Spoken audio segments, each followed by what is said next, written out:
Hey guys, it's Dylan. So, boy, do I have the interesting video for you today. Now, first of all, no, Tesla did not commit fraud. They were used to possibly and seemingly very likely commit fraud. And no, this did not just happen. It actually happened a few months ago, but I did not see this covered anywhere.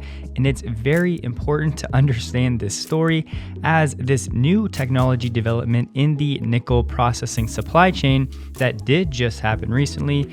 As these type of stories develop going forward and more of the EV supply chain relies on nickel, this is going to be very important to know.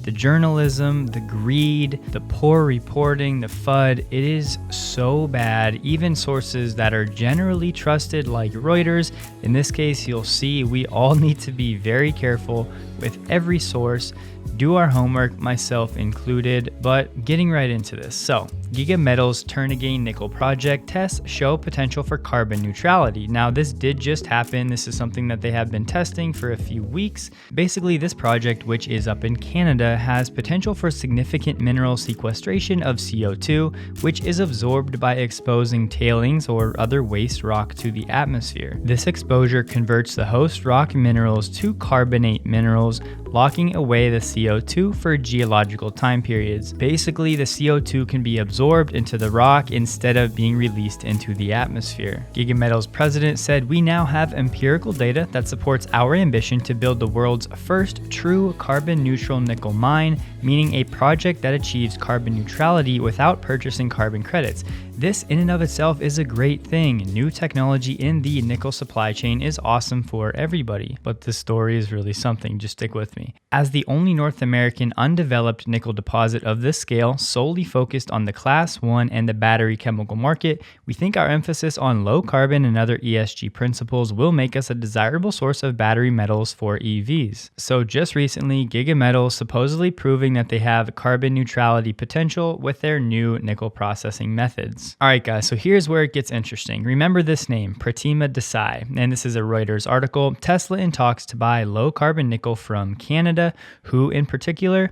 Giga Metals, about helping to develop a large mine that would give the EV car maker access to low carbon nickel for its batteries, apparently according to 3 sources familiar with the matter. And we all remember Elon saying Tesla will give you a giant contract for a long period of time if you mine nickel efficiently and in an environmentally sensitive way. And the article goes on to explain stuff about the nickel supply chain and the use in EVs and what Giga Metals is doing.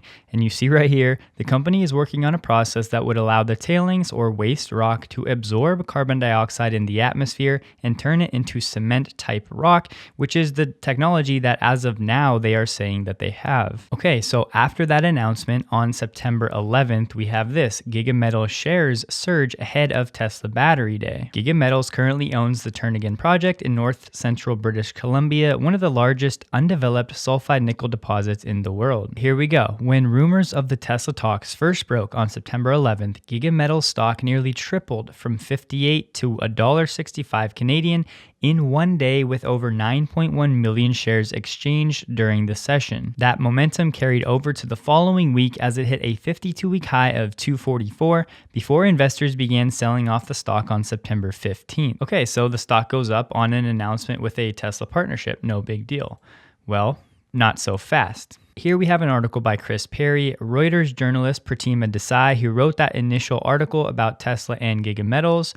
And now we have some insider sell-off with a fake story. So Pratima Desai appears to have maybe been a willing accomplice to a stock price run and subsequent insider sell-off of Canadian small-cap mining explorer Giga Metals. So in that original article, nowhere in there did anything actually say or suggest that Tesla was actually in talks with Giga Metals. And the president of Giga at the time declined to comment on Tesla, instead saying Giga is actively engaged and has been for some time with automakers regarding our ability to produce carbon neutral nickel. And as soon as that initial Reuters story was posted, the stock went on a rampage. The Globe and the Mail repeated that fake story, which by the way, basically every major media outlet is doing these days, as Reuters is a trusted syndication partner. So here's where things get bad.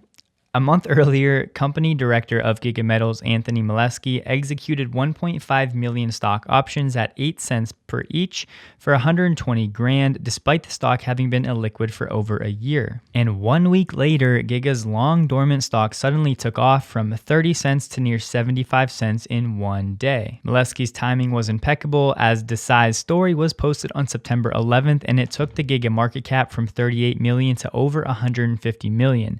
The day after the story, with the stock hitting $2.40, Molesky dropped the hammer and dumped 3 million shares at an average of $1.86 for $5.5 million, with the stock going as low as $1.40 during the sell-off. But there's more. Giga president Martin Vidra followed suit, exercising 900,000 options at around 40 cents and immediately dumped them over 2 days at $1.97 down to $1.46, good for $1.5 million into his pockets. Since the story was written, Vidra has sold another 750 grand of company stock. And remember, Vidra knew the Reuters story was coming because he was quoted in it. And this chart is great because in green it has all of the insider moves or purchases, and then in red all of these sales. And Giga Metals actually put out a press release at the time saying, "What I can say, the president, is that there is no material announcement forthcoming, and we will keep regulators and investors informed of any material changes that require disclosure in accordance with securities regulations." And this was with regard to Giga Metals being mentioned in recent media articles as they pertain to ongoing efforts to advance the Turnagain deposit to commercialization. So the question here is, did Desai, the writer of the original Reuters article, sell access to her position at Reuters, or did she get used? So basically, I think you guys get the point. This Reuters article had no foundation, no basis.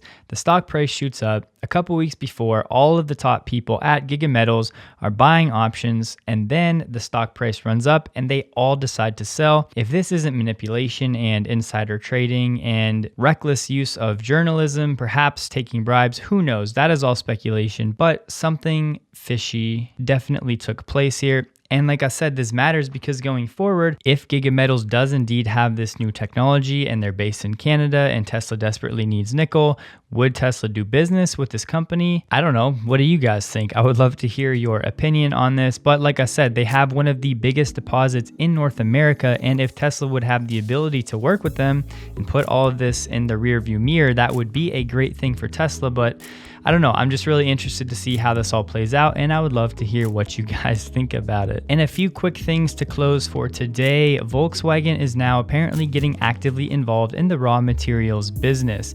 Their CTO, Thomas Schmall, flagged an IPO for the automaker's new battery manufacturing division and all but committed the company to investing in mining. Schmall was interviewed and he said, "We want to produce batteries ourselves, but at the same time, we also want to source batteries from the outside. No brainer. If we master the production process ourselves, we become an integral part of the raw material supply chain, and we're making ourselves less dependent on the large battery suppliers. That is the rationale that guides us." Exactly what Tesla is doing. He continued, "We need to consider the entire process chain from mine through to recycling. We need to get actively involved in the raw materials business. So does any automaker that's going to make their own batteries." And on the Tesla configurator for the Model S Plaid, they did officially put that quarter mile of 9.23 with 155 mile per hour trap speed on the website. So that is official. But that's all for today. Thank you guys for watching. Please like the video if you did. I hope you have a wonderful weekend, and I will see you guys in the next one. A big thank you to everybody on the next screen.